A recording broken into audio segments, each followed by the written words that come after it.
बिस्मिल्लाहिर्रहमानिर्रहीम। अस्सलाम वालेकुम नाज़रीन, very warm welcome to BBC 11 headline news. नाज़रीन, बेलाग तजिए के साथ एक बार फिर आपकी खिदमत में हाजिर हैं। मेरे साथ एज़ यूजुअल मौजूद हैं पाकिस्तान के नामवर सहाफ़ी और तजियाकार कमरुज़्ज़मान भट्ट साहब। आपको वेलकम करूंगा। कैसे हैं कमर साहब? ठीक ठाक हैं? उम्मीद करता हूँ पिछला हफ्ता आपका बहुत अच्छा गुजरा होगा। जिसे कहते हैं ना कि जो खबर वाले बंदे होते हैं उनके पास बहुत बड़ी बड़ी गर्म खबरें होती हैं। तो आप इस हवाले से थोड़ा सा आगाह कीजिएगा कि ये एक 8 नून लीगी अरकान जो थे या रहनुमा थे, इनका एक टोला गया था लंदन में, जो पिछले हफ्ते हलफ की सदाएं, हलफ कहाँ से शुरू होता है कहाँ पे ख़त्म होता है इसकी समझ नहीं आ रही है। पाकिस्तान की सियासत जा कहाँ रही है कि अब वोट देने और लेने के जो है ना वो भी हलफ दिए जा रहे हैं, लिए जा रहे हैं। तो ये मामला कहाँ तक जा रहा है? और मियाँ नवाज शरीफ की जो सियासत है वो लोग बता रहे हैं कि बंद गली में जा रही है, लेकिन मेरे ख्याल में ऐसा नहीं। आप इस बारे में क्या राय रखते हैं? जी बिल्कुल, आपने जो सवाल किया है वो बेसिकली अब 3 सवालों का आपने एक सवाल बना दिया है कि उसमें हलफ की भी वो सियासत आ गई है, उसमें प्लेटलेट से लंदन की प्लेटों तक की सियासत भी आ गई है, और उसके साथ साथ जो इत्तेहादी जमातें हैं हुकूमत की, वो उस हवाले से दावे किए जा रहे हैं कि वो जल्द ही छोड़ने जा रही हैं उनकी इत्तेहादी जमातों। इस हवाले से आपकी जो है ना ये एक बड़ा जामिया सा आपने सवाल कर दिया, तो मैं बारी बारी इन सवालों के जवाब देने की कोशिश करूंगा। सबसे पहले तो आपने हलफ की सियासत का जिक्र किया है, तो उसमें आप देख सकते हैं कि आम तौर पे अदालतों में जो मुल्ज़मान पकड़े जाते हैं या उससे पहले जितने भी कोई सियासी मुकदमात बनाए गए, राना सनाउल्लाह साहब जब आए हैं ज़मानत पर रहा होने के बाद, तो आगे तो उन्होंने कुरान पाक उठा के पहले अपनी पहली प्रेस कॉन्फ्रेंस में कुरान पाक उठा के प्रेस कॉन्फ्रेंस में उठाया है, उसके बाद असम्बली में जाके उन्होंने यही काम दोबारा किया है। तो हालांकि वो कानूनदान है, तो पता नहीं उनको क्या मजबूरी आन पड़ी है, कितना उन पर दबाव है किसी तरफ से, या क्या उनको परेशानी है, बार बार हलफ दिए जा रहे हैं, वो कुरान पाक उनको उठाना पड़ रहा है, अपनी सफाई इस तरह पेश करनी पड़ रही है। वरना तो राना सनाउल्लाह जैसे दबंग लीडर जो हैं उनको तो आज तक कभी किसी भी हवाले से मैंने नहीं देखा कि उन्होंने अपने किसी भी काम के हवाले से वजाहत दी हो। हालांकि उन पर एक बहुत बड़ा इल्ज़ाम लगा था तौहीन रसालत का, तो उस वक्त भी उन्होंने कोई हलफ नहीं दिया, बल्कि उस वक्त भी कहते रहे कि जी मुझे किसी से सर्टिफिकेट लेने की जो है वो लेने की ज़रूरत नहीं है कि मुझे नबी पाक सल्लल्लाहु अलैहि वसल्लम से कितनी मोहब्बत है, ख़त्म नबुव्वत का कितना बड़ा मैं खुद दाई हूँ। तो उस वक्त भी उनके ये अल्फाज थे कि मुझे किसी से इस चीज़ की सर्टिफिकेट लेने की ज़रूरत नहीं। तो मैं नहीं समझता कि जब उनकी अपनी ज़ात पर अब ये एक मंशियात का मुकदमा बना है जो ख़त्म नबुव्वत से बहुत कम तर जो है एक इल्ज़ाम है उन पर, तो उस हवाले से वो कुरान पाक को उठा रहे हैं। हालांकि ये कुरान पाक उन्हें उस वक्त उठाना चाहिए था जब इन पे राना सनाउल्लाह पे ख़त्म नबुव्वत के हवाले से इल्ज़ाम आयद किया गया था कि इन्होंने तौहीन रसालत की है, और उस वक्त तो इन्होंने कुरान पाक का जिक्र तक असल में इनके लीडर जो बैठे हैं लंदन में वो भी कुरान पाक मंगवा के कोई हलफ ले रहे हैं। इस हवाले से भी थोड़ा सा हाँ जी, वो चीज़ें भी सामने आ रही हैं। बल्कि ख्वाजा आसफ ने भी कहा है कि भी हमसे हलफ लिया गया था कि ये जो मीटिंग हुई है उसके जो मंदरजात हैं या उसके मिनट्स हैं वो बाहर नहीं जाएंगे, इस हवाले से सबसे हलफ लिया गया है। तो उन्होंने एक प्रोग्राम में माजरत भी की है कि मैं वो उसके जो प्रोग्राम की जो तफसीलात हैं या उससे मीटिंग में जो बातें तय हुई हैं वो नहीं बता सकता। तो राना सनाउल्लाह के हलफ के बाद शहरियार अफरीदी साहब ने भी हलफ उठा लिया। पहले वो अल्लाह को जान देनी वो कहते रहे, हालांकि वो हलफ राना सनाउल्लाह ने उनको बाकायदा उनको चैलेंज किया कि वो असम्बली में स्पीकर की मौजूदगी में कुरान पाक उठाएं। वहाँ उन्होंने कुरान पाक नहीं उठाया शहरियार अफरीदी ने। उसके बाद असम्बली से बाहर जाके तो वो कुरान पाक कह रहे हैं कि जी मैं हलफ देता हूँ। तो ये बड़ा अजीब सी एक सियासत है कि अब हल्फिया सियासत की तरफ जो है वो रुख हो गया मुल्क का। तो उसके साथ साथ भट्ट साहब यहाँ पे मैं इतना ज़रूर कहूँगा कि मियाँ नवाज शरीफ जो है ना, देखिए एक बंदा जो इतने बड़े ना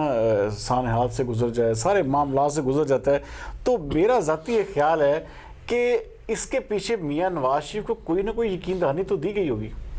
क्या इसमें आप क्या समझते कि ऐसा एक बंदा बैठा जिसने सजाएं भुगत ली, सारे इल्ज़ामात सह लिए, अपने जिसे कहते हैं इज्जत के जनाजे निकलवा दिए, उसके बाद सियासत उसकी जो है बिल्कुल बंद गली में, जिसे कहते हैं ना कि अपनी सियासत का कब्रिस्तान बना दिया, तो क्या आप समझते कि मियाँ नवाज शरीफ जैसा कारोबारी ज़हन रखने वाला बंदा, तो क्या वो घाटे का कोई सौदा करेगा? अभी लगता है हो सकता है कि आने वाले दिनों में वो जो एक तब्दीली और ये जो सारे एक ख्वाब चल रहे हैं, खिचड़ियाँ पक रही हैं, तो उस हवाले से हो सकता है मियाँ नवाज शरीफ भी इसी देखिए जी ये सूरत हाल जो है नवाज शरीफ और उसकी फैमिली के साथ ये सूरत हाल परवेज़ मुशर्रफ के दौर में भी आई थी जब इनको जलावतन होना पड़ा खुद साख्ता तौर पर, और वो भी NRO के तहत थे। ये छुपाते रहे। मुल्क का एक साबिक वज़ीर आज़म वो झूठ बोल रहा है कौम से, अपने वोटर्स से झूठ बोल रहा है कि जी मैं कोई NRO करके नहीं गया, कोई मुआहदा नहीं करके गया, कोई डील नहीं हुई। 10 साल बाद वो जो अरब शहजादे ही आकर वो डील को आश्कारा कर रहे हैं कि इन्होंने जनाब उस डील की खिलाफ वर्जी की है, तो मैं समझता हूँ ये उस वक्त ही ऐसे लोगों को शर्म से डूब मरना चाहिए था कि पूरी कौम से हर बात पे जो कहते हैं कि हम 22 करोड़ आवाम के नुमाइंदे हैं, उस 22 करोड़ आवाम से नवाज शरीफ ने झूठ बोला था, धोखे में रखा था, अपने उन वोटर्स को धोखे में रखा, उन वोटर्स से झूठ बोला जिन्होंने उनको वोट दिए थे, तो कि जी हम कोई एनआरओ करके नहीं गए,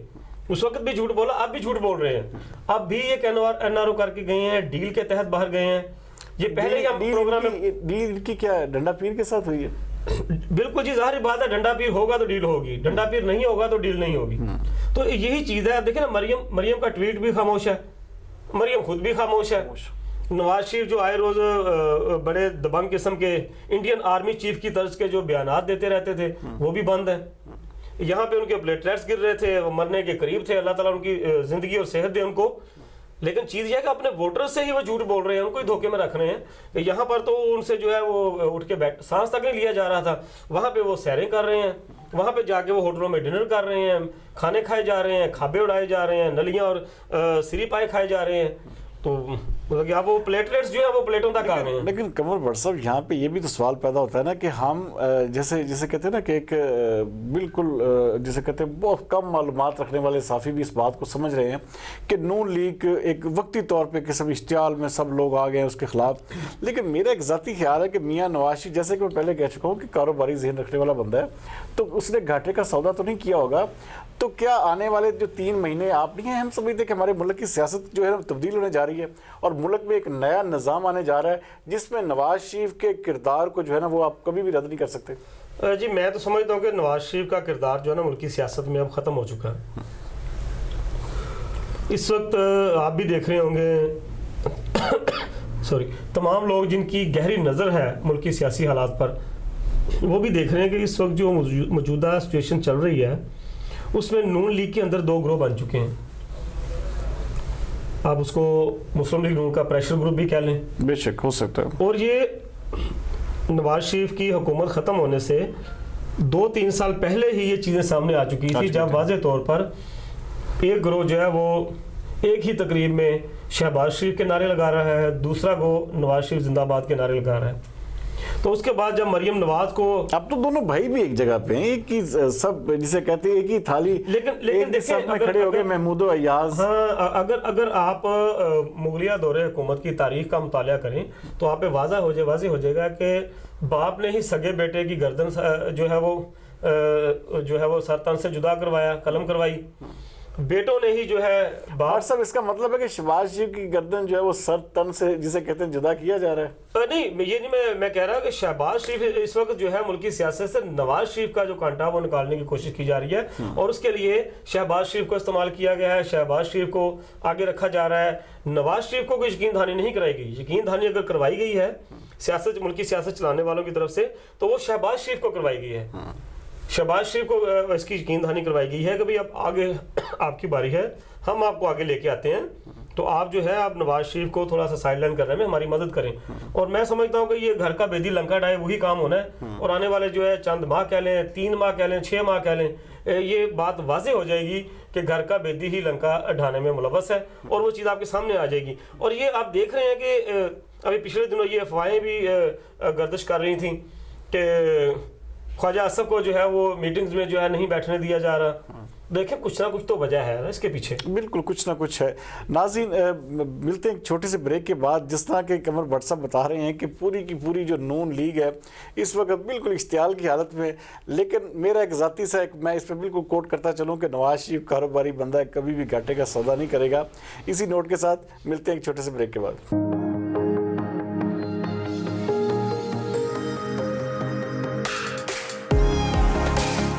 मेरा विजन हमेशा मुझे दूसरों से आगे रखता है। जहां सब कहते हैं अब कोई रास्ता नहीं, मेरा रास्ता वहीं से शुरू होता है। आवाजें वही हैं जो सबको सुनाई देती हैं, लेकिन मेरी धुन अलग है क्योंकि मुझे बनाता है लिमिटलेस ऑनरी टेक्स, so that I can see beyond limits, do beyond limits and capture beyond limits. Honor 8X. Live beyond limits. नाज़रीन, वेलकम बैक नाज़रीन ब्रेक पर जाने से पहले जैसे कि सियासत की जो हलफ बर्दारियाँ हैं और सियासत की जो शोला फिशानियाँ हैं वो उसके बारे में हम बात कर रहे थे। तो अच्छा मुझे ये बताएं अपना कमर भट्ट साहब, यहाँ पे हमारे पंजाब में तो जिसे कहते हैं, पहले तो कहते थे जनाब करप्शन करप्शन करप्शन की, अब यहाँ पे जो वज़ीर आला उस्मान बुज़दार साहब हैं उन्होंने तो बिल्कुल थोड़े से अरसे में 4 करोड़ के करीब जो है ना पेट्रोल फूंक गया है। और तो क्या इनकी क्या किस तरह ये कैसे ये चला रहे हैं, किस तरह ये निज़ाम चलेगा कि अगर आपने दूसरों को जिसे कहते हैं कि खुद मियाँ फसीहत दूसरों को नसीहत, ये क्या मामलात क्या चल रहे हैं? क्या उस्मान बुज़दार से अभी तक भी इमरान खान साहब उसको वसीम अकरम ही समझ रहे हैं? तो ये सब ये पिछले भी 1-2 प्रोग्राम से हम बात कर चुके हैं बाद इस हवाले से कि रियासत मदीना का तस्वर जो है वज़ीर-ए-आज़म इमरान खान ने जो पेश किया था इलेक्शन से पहले भी बाद में भी, इस हवाले से वो ऐलानात कर चुके हैं कि रियासत मदीना बनाएंगे मुल्क को। तो रियासत मदीना में तो जो है वो 4 करोड़ रुपए का जो पेट्रोल फूंक दिया है वज़ीर आला उस्मान बुज़दार ने, वसीम अकरम जो है इनके, तो इतनी सादगी तो वहाँ नहीं होती। वही तो चीज़ है सबसे बड़ी जो हमें जो ये फजूल खर्ची 4 करोड़ रुपए की सिर्फ पेट्रोल पर है, सिर्फ एक मद में, सिर्फ एक बाप जो है वो एक स्वेटर ना बच्चे को देने की वजह से खुदकशी कर जाता है। वहां पे एक जो बाप है वो अपनी बेटी को 500 रुपए के लिए सिर्फ अपने दोस्त को उससे ज्यादती करवा लेता है। तो इस मुल्क में आप किस तरह क्या इस तरह की रियासत या इस तरह के ये जो सिर्फ वो पनाहगाहें बनाने से या 200-400 लोगों को रात सुलाने से क्या इनके जो फलाही जो मदीना की रियासत का कंसेप्ट पूरा हो जाएगा क्या? बिल्कुल वही मैं बात कर रहा हूँ कि ये सिर्फ एक शोबे का, सिर्फ एक जो है उनका जो सफ़र के हवाले से है कि 4 करोड़ रुपए का पेट्रोल फूंक दिया है। बाकी अगर दीगर शोबों में अगर नजर डाली जाए वज़ीर आला के एक्सपेंडिचर दीगर अखराजात हैं तो वो तो मेरा ख्याल है कि वो अरबों तक पहुँच जाएंगे। तो ये तो बड़ा एक ज्यादती वाली बात है कि एक तरफ टैक्स इकट्ठा किया जा रहा है, लोगों के सर पे वो तलवार खड़ी कर दी गई है कि टैक्स ना देंगे ये हो जाएगा वो हो जाएगा। फाइलर नॉन फाइलर का जो है वो एक शोर मचाया जा रहा है, लोगों को टैक्स नेट में लाया जा रहा है। तो लोग तो टैक्स नेट देखिए, लोग टैक्स देना चाहते हैं लेकिन वो इसके साथ साथ ये भी देखते हैं कि अगर वो टैक्स देंगे तो उनकी टैक्स की दी गई रकम जो है इस तरह सिर्फ पेट्रोल में 4 करोड़ रुपए फूंक दिए जाएंगे तो फिर तो लोग टैक्स चोरी करेंगे, फिर कोई टैक्स नहीं देगा। तो अगर वज़ीर आला जो एक सूबे का जो हुक्मरान है वही अगर एहतियात करेगा, सादगी करेगा, बचत करेगा, कफायतशारी करेगा, फजूल खर्ची से बचेगा तो लोग फिर शौक से देंगे कि उनकी दी गई रकम जो है वो अल्लाह तआला में खर्च ज़ाया नहीं की जा रही बल्कि उनके मफाद के लिए, उनको सहूलतों के लिए ही खर्च किया है। फिर तो वो हंस के वो टैक्स देने पर तैयार हो जाएंगे। लेकिन अगर इसी तरह उस्मान बुज़दार साहब की तरह 4 करोड़ रुपए सिर्फ पेट्रोल पर फूंक दिए जाएंगे तो मैं नहीं समझता कि ये इनका कोई टैक्स का जो एक हदम मुकर्रर किया गया है रेवेन्यू जमा करने का वो पूरा हो सकेगा। लोग टैक्स चोरी करते रहेंगे। क्यों बट साहब यहाँ पे देखें ना आप, जिस तरह के पीटीआई जब से आई है इसने एक बड़ी गाली के कल्चर को मैं ज़ाती तौर पे समझता हूँ कि प्रमोट किया। वहाँ पे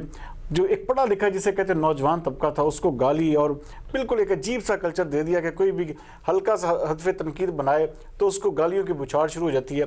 तो वहीं पे दूसरी जानब जो है पंजाब में एक बाकायदा जिस तरह कहते हैं, हम तो अब भी समझते हैं कि मदरसों से अच्छे तालिब इल्म निकलते हैं, मदरसों की रेगुलेशन ज़रूरी है लेकिन उसके लिए अब तो एक बाकायदा इदारा बना दिया गया है जो एक जिसे कहते हैं कि जैसे हर चीज़ को एक रेगुलेटरी अथॉरिटी बनाई जाती है उसी तरह एक इदारा खड़ा कर दिया गया है। तो ये मदरसों के ऊपर जिस तरह ये कदगनें लगाई जा रही हैं, जिस तरह ये बंदिशें की जा रही हैं, तो क्या ये एक अच्छा अमल है पंजाब की हुकूमत के हवाले से? जी आप गालबन आपका इशारा इस तरफ है जो पंजाब में दीनी मदारस के लिए रेगुलेटरी बॉडी एक इदारा कायम किया गया है। तो मैं नहीं समझता कि ये एक उन पर कदगन या पाबंदी लगाई जा रही है बल्कि ये बहुत ज़रूरी था। साबका दौर में भी कोशिश की गई,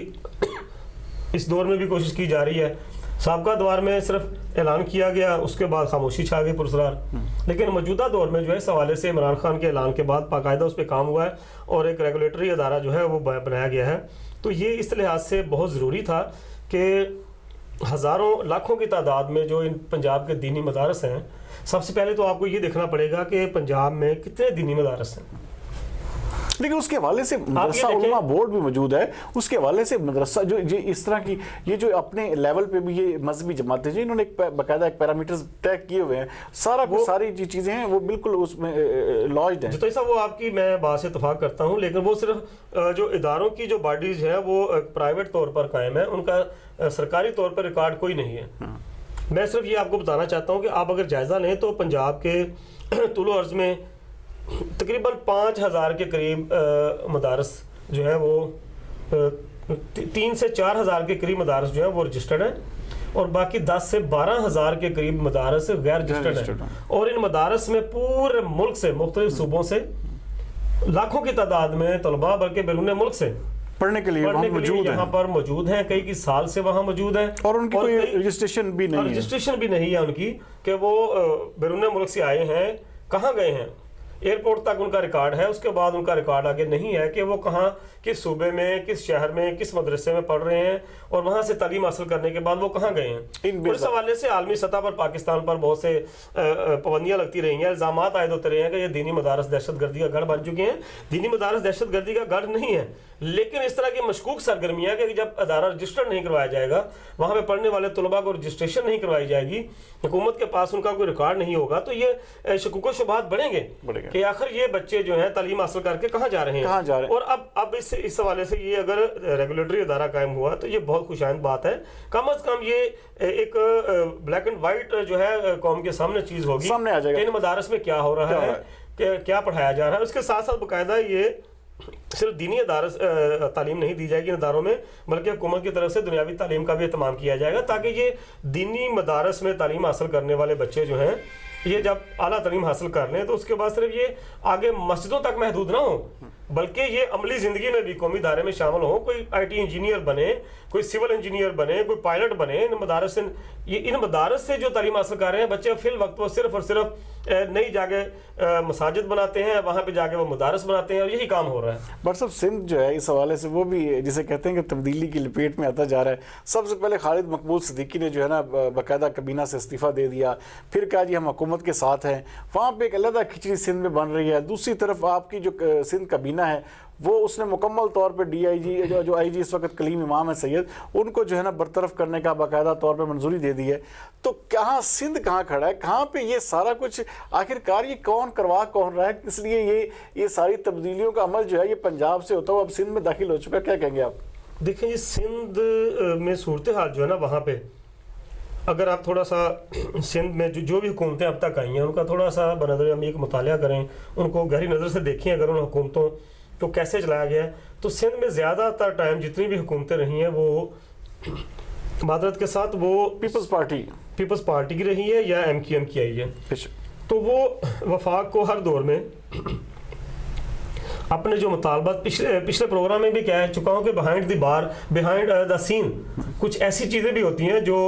سیاسی منظرنامے پہ واضح نظر نہیں آ رہی ہوتی،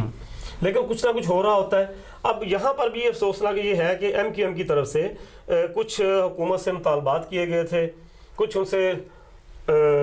ڈیمانڈ رکھی گئی تھی، وہ پوری نہ ہونے، اور اس کے علاوہ ایک اور جو بڑی بات سامنے آ رہی ہے وہ آئندہ آنے چند دنوں میں جو ہے وہ کلیئر ہو جائے گی سب کے سامنے، جو سورسز سے مجھے معلوم ہوا ہے کہ وہ یہ معلوم ہوا ہے کہ جو میئر کراچی ہیں وسیم اختر، ان کے حوالے سے کوئی 30 ارب روپے کے قریب کی جو کرپشن کے جو ثبوت ہیں وہ نیب کو مل چکے ہیں، اور آنے والے دنوں میں وسیم اختر کی سندھ کے جو میئر سندھ کے وسیم اکرم جو ہے میئر کراچی وسیم اختر، ان کی جو ہے آنے والے دنوں میں نیب کی طرف سے گرفتاری متوقع تھی، تو اس گرفتاری کو رکوانے کے لیے یہ ایک پریشر جو ڈالا گیا حکومت کی طرف سے جب انکار کیا گیا تو اس کے بعد یہ اپنے تحفظات اپنے خدشات کا ڈرامہ پلے کیا گیا، اور اس کے بعد جو ہے یہ ایک استعفیٰ جو دیا گیا، تو میں نہیں سمجھتا کہ اس میں کوئی عوام کے حقوق کے لیے عوام کے مفاد کے لیے یہ کچھ بھی نہیں تھا، یہ صرف اور صرف جو ہے وہ ایک پارٹی کو بچانے کے لیے، میئر کراچی کو بچانے کے لیے یہ ڈرامہ پلے کیا جا رہا ہے۔ اگر یہ حکومت کی طرف سے نیب کو روک دیا جاتا ہے کہ یہ 30 ارب روپے کی کرپشن کے جو الزامات ہیں یا اس پہ جو گرفتاری ہے وسیم اختر کی روک دی جائے، تو میں سمجھتا ہوں کہ پھر یہ ایم کیو ایم پھر ساتھ کھڑی ہوگی۔ اچھا مطلب ساتھ پہ یہ بھی کر دیا گیا کہ آئی جی کو اس طرح باقاعدہ کابینہ کی منظوری کے ساتھ، جس طرح پنجاب حکومت میں انہوں نے کیا اپنے ہی آئی جی کے ساتھ لگا کے 2-3 آئی جی کو بالکل چینج کر دیا، ایسے ہی جو ہے نا وہ تبدیلی جو ہے نا اب سندھ منتقل ہو گئی ہے، تو کیا کہیں گے اب یہ کیا وفاق اس کو اپروول دے گا اس کو چینج کرنے کی؟ دیکھیں جی یہ تو پہلے بھی کچھ عرصہ پہلے بھی یہ جھگڑا چل چکا ہے وہاں پر، جی بالکل اسی حوالے سے، لیکن آئی جی سندھ نے اس وقت بھی جو سپریم کورٹ کے حکم کے تحت اپنی جو ٹینیور تھا پورا کیا تھا، تو ابھی دیکھتے ہیں کہ کیا حالات ایڈی خواجہ ہاں جی ایڈی خواجہ. تو اب دیکھتے ہیں کہ آنے والے حالات کیا سامنے آتے ہیں. آئی جی سندھ جو ہے جن کو ہٹایا جا رہا ہے, جن کو نیا لایا جا رہا ہے, جو سابقہ ہیں جو سبکدوش جن کو کیا جا رہا ہے, وہ کہاں کیا سٹینڈ لیتے ہیں. یہ تو اب ان کی پالیسی ہوگی, ان کی اسٹریٹجی دیکھی جائے گی آنے والے دنوں میں. یہ حوالے سے یہ کیا کرتے ہیں. لیکن چیز یہ ہے کہ اس طرح یہ جب غیر قانونی غیر آئینی اقدامات خود ہی کیے جائیں گے تو پھر دوسروں کو کیا کہا جا سکتا ہے. ناظرین کہیں مت جائیے, چھوٹے سے ایک بریک کے بعد ملتے ہیں اور ڈسکس کریں گے اپنے شہر فیصل آباد کو. Start نہیں ہوتا ان کا day without a morning Nescafe.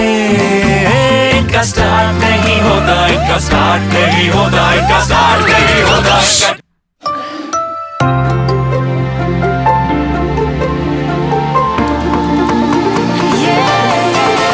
اب start ہوگا میرا day with my morning Nescafe. دن سٹارٹ کرنا ہے تو جاگنا تو پڑے گا.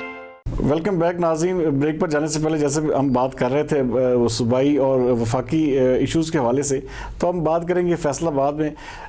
قمر بٹ صاحب, فیصل آباد میں دیکھیں ایک دن دہاڑے ایک ایسے پوائنٹ پہ قتل ہو جاتا ہے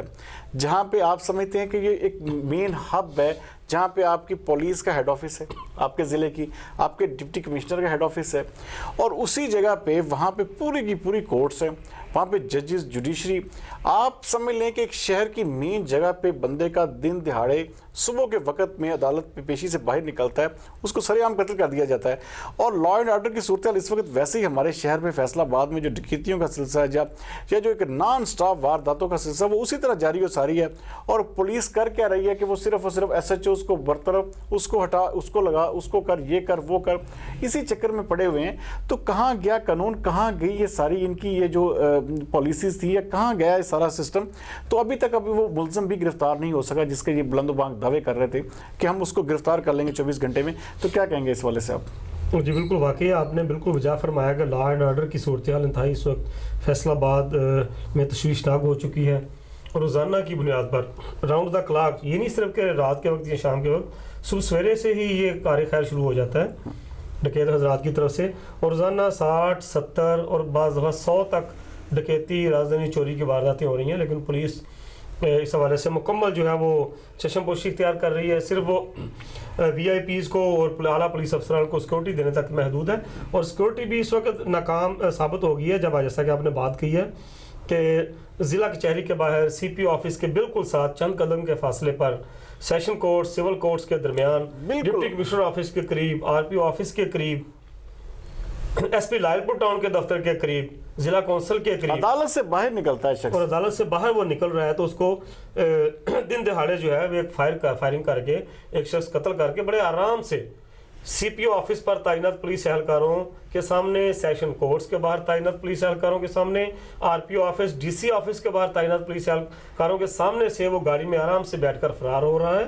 پولیس لائن کے سامنے سے گزر کر وہ جنا کالونی میں جا کر ایک جگہ کار پارک کرتا ہے, گن اس میں رکھ کے آرام سے وہ پیدل یہ بھی لگتا ہے کہ بالکل ایک انہوں نے فرضی سی کہانی بنائی ہے کہ جی گاڑی پکڑ لی ہم نے, اس میں اسلحہ پکڑ لیا. تو بٹ صاحب کہاں یہ کیسے ایسے ممکن بندہ گاڑی بھی چھوڑ گیا اور اپنا اسلحہ بھی ان کو دینے کے لیے چھوڑ گیا ہو؟ جی بیسیکلی بالکل یہ تو واقعہ, یہ جینوئن واقعہ بالکل کہ وہاں پر وہ چھوڑ کر, یہ ہو سکتا ہے کہ ایک پری پلان ہو کہ وہاں پر جو ہے ان کے کوئی ساتھی موجود ہوں اس ملزم کے, اور وہاں پہ وہ دوسری گاڑی میں بیٹھ کے یا پیدل وہ وہاں سے فرار ہوا. تو سی سی ٹی وی کیمرز کی فوٹیج آئے گی سامنے تو وہاں سے پتہ چلے گا کہ اصل حقائق کیا ہیں, کیسے ملزم فرار ہوا. لیکن یہ ایک افسوسناک واقعہ ہے کہ اتنی سیکیورٹی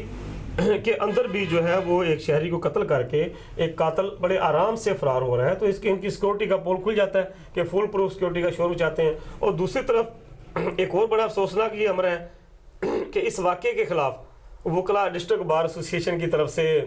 مذمت کی گئی ہے کہ ضلع کچہری کے باہر سیکورٹی نہ ہونے کی وجہ سے شخص کو قتل کر دیا گیا ہے. تو کہاں گئی سیکورٹی کہ کوئی بھی بندہ جو ہے وہ اسلحہ لے کر ڈسٹرکٹ بار میں یا ضلع کچہری میں یا سیشن کورٹس میں گھس سکتا ہے. تو یہاں پر یہ بھی کہوں گا وکلا حضرات خود اپنے گریبان میں جھانکیں کہ جب الیکشن ڈسٹرکٹ بار ایسوسی ایشن کا ہوا ہے تو اس رات کو جو ہے اندھا دھند ہوائی فائرنگ کی گئی وہاں پر. وہ فائرنگ بھی تھی CP ऑफिस से मुल्हिका। बट सब वो तो पुलिस खुशी का एहलकार भी- जश्न था ना। नहीं, खुशी का जश्न था, लेकिन एक जो कानून है उसकी पाबंदी तो सब पे जरूरी है। वो चाहे वकीलों पर तो वकला हजरात पर तो ज्यादा ये जिम्मेदारी आयद होती है कि वो कानून की पासदारी करें और इस तरह के जो है नुमाइश से या इस तरह की खुशी से इज्तनाब करें। खुशी को इजहार के और भी तरीके हैं। लेकिन बट साहब जैसे कि ये जो नए प्रेसिडेंट जो इनके मुंतखब हुए हैं शहजाद बशीर चीमा, उनका कहना भी है कि हम इस हवाले से बाकायदा क्लासेस रखेंगे, बाकायदा जैसा कि उन्होंने अपनी जो स्पीचेस थी जो अपना इलेक्शन की कैंपेन के दौरान जो हमारे तक पहुंची हैं उसमें उनका जो अज़म है, अब मेरे ख्याल में वो सदर मुंतखब भी हो चुके हैं। तो क्या समझते हैं कि उनके आने से ये तब्दीली होगी कि ये जो हर साल एक ऐसा एक वाक़या रुनुमा होता है कि फायरिंग और बेतहाशा किस्म की जिसे कहते हैं कि मुकम्मल तौर पर हुल्लड़बाजी वकला के दरमियान, तो क्या समझते हैं कि शहजाद बशीर चीमा जैसी शख्सियत जो है इस चीज़ को कंट्रोल कर पाएगी? जितना सब देखें, आप भी समझते हैं गुज़श्ता कई सालों से जब भी इलेक्शन होता है तो इंतहाई वहाँ पर सिक्योरिटी के इंतजाम होते हैं। पुलिस की भारी नफरी सादा लिबास में भी, यूनिफॉर्म में भी तैनात होती है और उस पुलिस SP लेवल तक के अफसर वहाँ मौजूद होते हैं। उनके सामने लोग फायरिंग कर रहे होते हैं, लेकिन FIR दर्ज होती है वो गोंगलों से मट्टी झाड़ने के मतरादफ नामालूम अफराद ने हवाई फायरिंग की और फरार हो गए। जब हम उधर गए तो हस्बे रवायत इस साल भी यही FIR दर्ज की गई है कि नामालूम अफराद फायरिंग कर रहे थे। देखिए बट साहब आप तो इस चीज़ को मिला रहे हैं ना। देखिए ज़ाती खुशी और जिसे कहते हैं ये वारदात का होना, देखिए उस रात में ऐसा कोई ऐसा सीन अनइवन तो नहीं हुआ, कोई ऐसी वारदात नहीं हुई, कोई ऐसा मर्डर नहीं हुआ। देखिए इतना तो आप इसको क्रेडिट देंगे ना वकला को कि उन्होंने अपने जो एक जो सेलिब्रेशन थी चाहे फायरिंग भी की, लेकिन उन्होंने उस पर कोई लॉ एंड ऑर्डर के हवाले से सिचुएशन बाहर क्रिएट नहीं होने दी। अक्सर आपने देखा शादियों में भी अक्सर लोग कर जाते हैं फायरिंग। शादियों पे तो मुकदमा दर्ज होते हैं, बाई नेम गिरफ्तारियां भी होती हैं, पकड़े भी जाते हैं, पुलिस मुकमका करके छोड़ भी देती है, उनको जेल में भी भेजा जाता है। लेकिन यहाँ पर तो देखने के बावजूद कि कौन कौन वकील फायरिंग कर रहा है, पता होने के बावजूद तो वो गया नामालूम अफराद के खिलाफ पर्चा काटा जा रहा है। तो देखें, मैं ये बात मिला इसलिए रहा हूँ कि अगले दिन या 2-3-4 दिन बाद जब जिला कचहरी के बाहर कत्ल हो रहा है तो डिस्ट्रिक्ट बार के जो है वो तरफ से हड़ताल की जा रही है इस वाक़े के खिलाफ और मजम्मत की जा रही है। अफसोस इस बात का है कि वही वकला जो खुद फायरिंग कर रहे हैं और वही इंतजामिया पर इल्ज़ाम धर रहे हैं कि खुद वो पिस्तौल और असरा लेकर जिला कचहरी के अंदर आके हवाई फायरिंग कर रहे हैं, तो कोई भी आ सकता है। देखिए इस वाले से देखिए बट साहब देखना तो सिर्फ जो जिले पुलिस है ना, इसके हवाले से मुजब इल्ज़ाम तो हम उसी को ठहराएंगे क्योंकि कानून नाफिज करना उसी इदारे का काम है, पुलिस का काम है। देखिए वकला हजरात भी तो एक मुआशरे का जो है जिम्मेदार तबका है और पढ़ा लिखा तबका है। ये नहीं कि कोई प्राइमरी पास करके मिडिल या मैट्रिक करके आके वकील बन के बैठ गया। पूरा कानून आइन पढ़ा होता है उन्होंने, ताज़ीरात पाकिस्तान का पूरा मुतालिया किया होता है उन्होंने। सबसे पहले तो जब एक वकील ही जब एक गैर कानूनी काम कर रहा है तो आगे उससे क्या तवक्को की जा सकती है? आप जाती इसे कह सकते हैं, नुमाइश कह सकते हैं, या इसको ये एक नमूदो नुमाइश कह लें या एक जाती जो अपना पावर शो करने का एक जरिया ये कह सकते हैं। ये अगर इस तरह अगर जीत की खुशी या खुशी में कोई फायरिंग शुरू कर दे फिर तो हम सर हमें इजाजत होनी चाहिए ओपन हर अच्छा बट सर नमूदो नुमाइश से मुझे याद है कि फैसलाबाद में एक और बड़ा इवेंट हुआ। इवेंट क्या हुआ तो वो तो ऐसे लगा जैसे कोई मलका बरतानिया और कोई इस तरह का कोई सीन चल रहा है कि एक ऐसा हमारा MNA बड़ा लाडला सा MNA है पाकिस्तान तहरीक इंसाफ का, उसके 3 वलीमे जो है यहाँ पे जिसे कहते हैं एक लाहौर में 2 फैसलाबाद में किए गए और उस पर बेतहाशा असराफ किया गया, बेतहाशा पैसा भी सुनने में खर्च आया और बाकायदा उस पर कोई कानून, उस पर भी तो कोई कानून किसी ने नहीं पूछा कि आपने कब फंक्शन शुरू किया, कब ख़त्म किया, कब आप एक गरीब आदमी की बारात जो है वो 10 बजे से थोड़ा सा लेट हो जाती तो आप उसके दूल्हे तक को गिरफ्तार कर लेते हैं, उसकी जो है खाना पका पकाया जो 1 डिश से ज़्यादा, तो यहाँ पे तो सब कुछ था लेकिन उसको क्यों नहीं पूछा गया? फिर देखें जी बड़े भोले बादशाह हैं आप भी, अभी खुद ही पहले जिक्र कर चुके हैं कि पंजाब के वसीम अकरम जो है उस्मान बुज़दार वो 4 करोड़ रुपए सिर्फ पेट्रोल पर ही फूंक चुके हैं। तो उनकी टीम जारी बात है जो साथी हैं हाँ। उनसे खिलाड़ियों से आप क्या तवक्को करेंगे कि वो ऐसी सादगी में पीछे रहेंगे? लेकिन इन्हें तो मिसाल, ये तो इन्हें मिसाल कायम करनी चाहिए थी कि यहाँ पे कि फैसलाबाद के शहरियों को दिखाते कि नहीं भाई मैं आबिद शेर अली नहीं हूँ, मैं मियाँ फरूख हबीब हूँ और मुझे इसराफ से या ज़ाती नमूदो नुमाइश से कतई तौर पे कोई लेना देना नहीं है। तो मैं तो ज़ाती तौर पे सिर्फ यही सवाल कर रहा हूँ कि क्या ये नमूदो नुमाइश ज़रूरी थी या इतना ज़्यादा इसको सेलिब्रेशन देखिए अपने कहीं भी कर सकते थे। इस तरह आप जो हज़ारों लोगों को बुला के हज़ारों लोगों की गैदरिंग करके उनको खाना देखिए वो आप गुरबा में तकसीम कर सकते थे। ये ایگزامپل سیٹ کر سکتے تھے، لیکن یہاں پہ آ کے پھر کہاں پی ٹی آئی کی وہ جو ایک روایتی جو ایک پرجوش نعرہ ہے کہ ہم اسراف کو اور مدینہ کی ریاست بنائیں گے، اس کو کسی صورت میں بھی ناقانونیت، تو کہاں گیا قانون؟ دیکھیں جی اب تک جو مختلف جو چیزیں سامنے آئی ہیں، باتیں سامنے آئی ہیں، واقعات رونما ہو رہے ہیں پی ٹی آئی کے ارکان اسمبلی کی طرف سے یا پی ٹی آئی کے جو عہدیداران ہیں، تو وہ یہ ایک بات واضح ہے، کلیئر ہے کہ پی ٹی آئی کے ارکان اسمبلی یا ان کے عہدیدار وہ صرف نعروں کی حد تک، اعلانات کی حد تک اپنے قائد کے ساتھ ہیں، ان کے پیچھے کھڑے ہیں. عملی طور پر کوئی ایسی مثال دیکھنے میں نہیں آ رہی کہ عملی طور پہ وہ نون لیگ سے امپریس ہیں، عملی طور پر، ذہنی طور پر وہ نون لیگ سے جو ہے وہ امپریس ہیں، اس سے متاثر ہیں شدید. اور ابھی یہ چیزیں جو ہے اس طرح کی یہ جاتے جاتے کچھ وقت لگے گا، تو آپ پریشان نہ ہوں. اگر انہوں نے 3 ولیمے کر لیے ہیں اور ایک ولیمے پر ہی جو ہے وہ تقریباً 50 لاکھ روپے کے قریب اگر وہ اخراجات کر لیے ہیں تو کوئی بات نہیں، وہ ان کا شوق تھا. آپ جس طرح کہہ رہے ہیں کہ جیت کی خوشی میں وکلا نے فائرنگ کی، تو انہوں نے اپنی شادی کی خوشی میں یہ اس طرح اسراف کر لیا، تو میرا خیال ہے جانے دیں اس کو. ناظرین یہ تھا آج کا بلاگ تجزیہ. امید ہے کہ آپ کو یہ پروگرام پسند آیا ہوگا. جس طرح کہ قمر بٹ صاحب نے بڑی آپ کو فصاحت و بلاغت کے ساتھ نواز شریف سے لے کے جو پی ٹی آئی کے میاں فاروق حبیب ہیں ان تک جو ہے ساری صورتحال کو سم اپ کیا. امید کرتے ہیں کہ آپ کو یہ آج کا شو پسند آئے گا. اگلے ہفتے تک کے لیے مجھے اور قمر زمان بٹ صاحب کو اجازت دیجیے. پاکستان زندہ باد.